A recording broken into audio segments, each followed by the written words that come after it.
my name is Shambhavi and today I choose very OG topic of makeup artist do's and don'ts in makeup to see what to do, what not to do, what makeup mistakes you are doing and you shouldn't do anymore.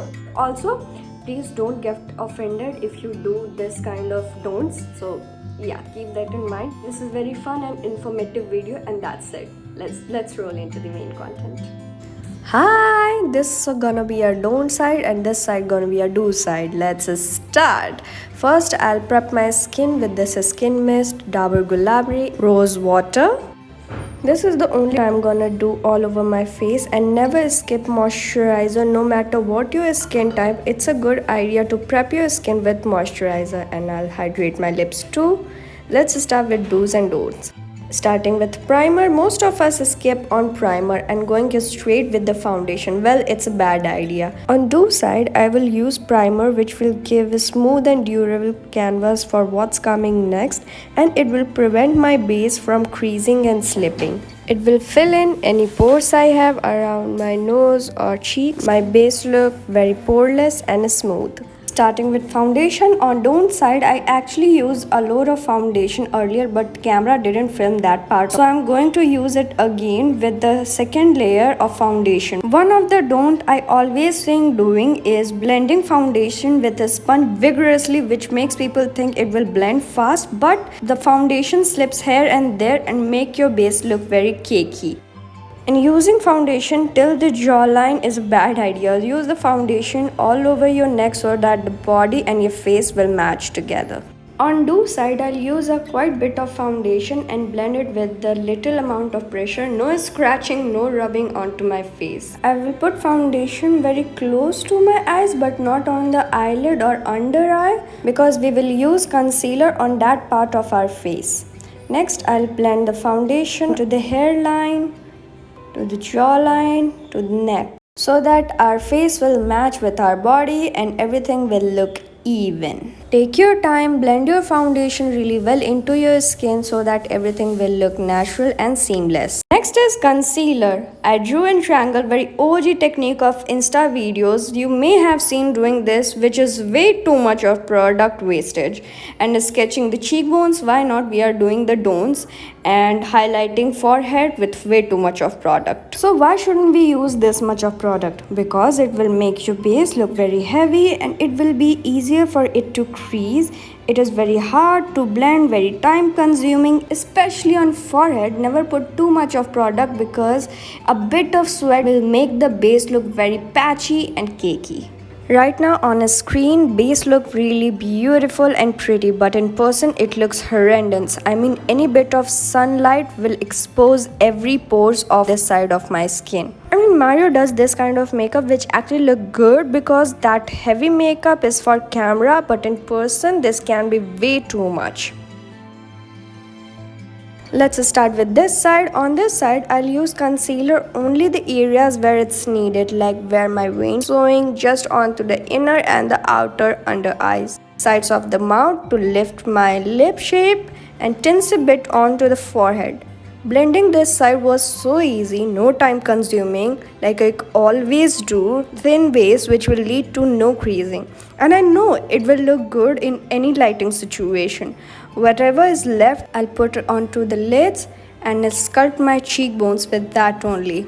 Even with the least amount of product, I blended it really well into my skin so that it will look natural and seamless. Powder. Because we use a lot of product under the eyes to stop it from creasing, we have to use true baking OG technique, using heavy amount of powder under the eyes, and also I'll use it for sculpting the cheekbones too, because why not? It's in the don't side. But on the do side, I will bake with the least amount of powder so that the concealer will be crease proof, and whatever is left I'll put it onto my face to control any amount of sweat and shine around my face. Let's start eye makeup. Biggest don't is going straight with the deeper color and holding the brush very close, harsh, and top it off with spreading it all over the lid. To combat that problem, we use something very harsh and glittery onto the lid and spreading that glitter all over the mobile lid, which there is no dimension match doesn't defining the crease and the glitter shades are not that eye-opening. On do side, we'll always start with safest lightest color to define our crease and remember to hold the brush very far away for the lightest and diffused stroke of color. To increase the intensity and definition, we'll use a warmer colors starting with outer ends and coming inside is proper way of defining open awake eye. And at last using darker shade from this palette just onto the outer ends to lift the eyes and give more blown out effect. On don't side you can see I haven't used any color under the eyes because many women think it looks like dark circle, but no. On do side I will use warmer shade just right below the lash line and it will give illusion of very beautiful bigger eyes. Just one more time of fluff to mush all the colors in together, make it diffuse and beautiful. Next on my mobile lid I'll use a softer highlight shimmer for beautiful pair of colors and diffuse it with a cleaner finger. Next don't is going straight with kajal and very heavier handed applying it very close to the tear duct which has higher percentage of smudging your whole eye look. And if you will tear, the first thing will come off is your kajal. Eyeliner mistakes, oh my god, starting with the center of the lid, very thick liner onto the mobile lid and very thin wing, except the fact we all have done this mistake once in our life. Even if you have beautiful eye, it will make your eye look very round and weird. Well, how to fix it? Start sketching the wing from the outer part and bring it inside, thicker outside and thinner inside. It will make your eye look beautiful, lifted and very elongated almond eye. Dusting off the baking. Never swirl the brush, powder won't dust off and it will get settled into your skin and then it will make your skin look very dry and dehydrated. Instead, just fluff the brush outside, it will make your skin look very fresh and sweat proof. Coming on to the contouring mistake, we have always been told to do the fish pout and then contour.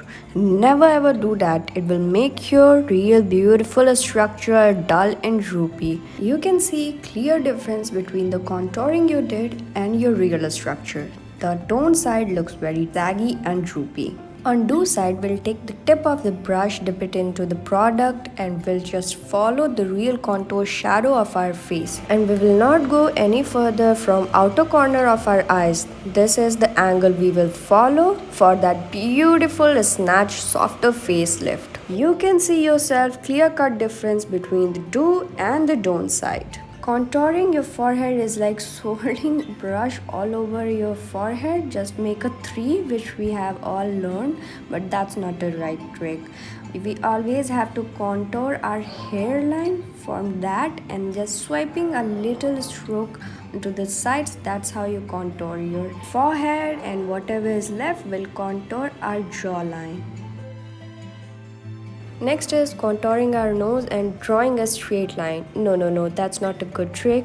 First you have to contour bridge of your nose and then the tip of your nose and do a curve. This way your nose will look shorter, cuter and it will appear smaller.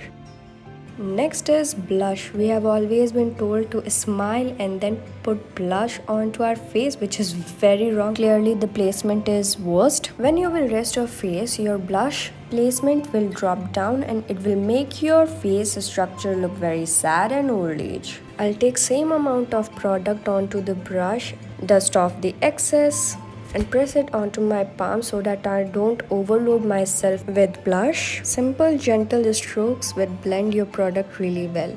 And I'll follow the outer corner of my eye. That angle will give illusion of very fuller, lifted face structure. Weird don't side, beautiful do side.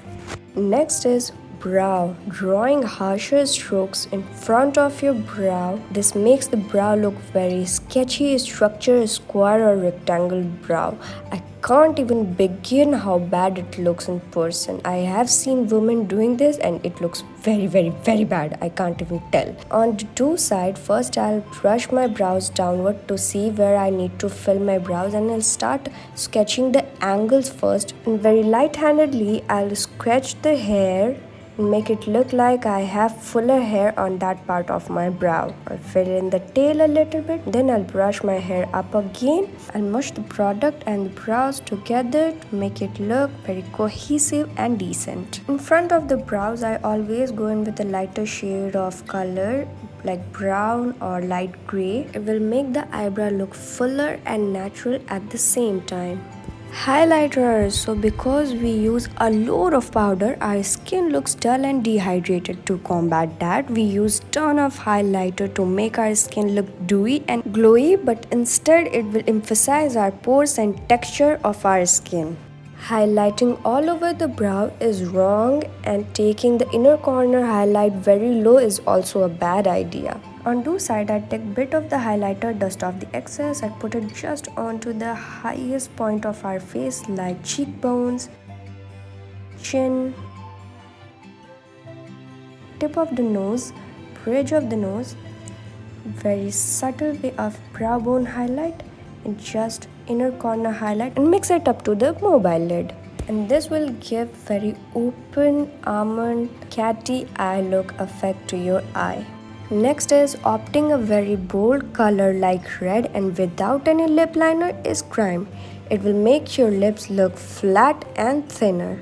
While do side, I'll use brown lip liner, do slight bit of overlining onto the cupid's bow. It will give the illusion of fuller, thicker lips. Sorry for this camera footage, but I contoured the lower part of my lips too.